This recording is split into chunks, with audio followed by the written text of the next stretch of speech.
plans with this, dito sa peace natin dito sa Mindanao? Any plans? Well, I'm here in Basilan now. We're celebrating the 50th anniversary of the establishment of Basilan. Basilan is a laboratory really and a showcase for peace in Mindanao.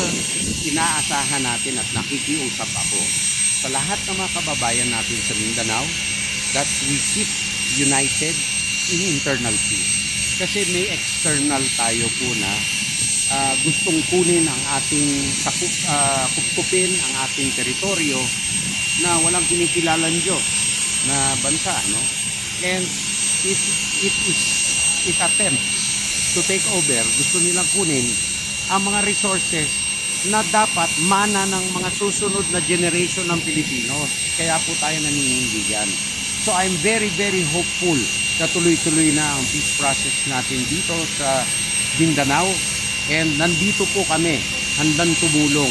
Katulad din po ng tulong natin sa dalawang panig, ano? Hindi lang sa security, kung hindi sa disaster rehabilitation sa Eastern Mindanao, the OCD and the President himself, we are personally fast-tracking early recovery for the affected areas in Davao.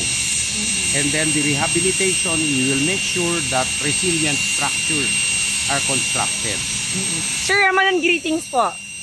Ay, greetings ko sa lahat ng mga tao ng Mindanao. Dito po especially nagpapasalamat ako kay Governor Jim S. Hataman sa kanyang paanyaya. It's an honor to be the guest of honor on the 50th anniversary of Basilan.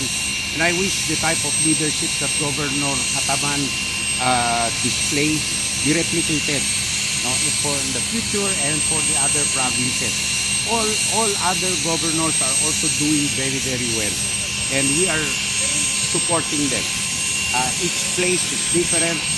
We realize the diversity sa different places sa Mindanao. We are here to help. Okay, sir.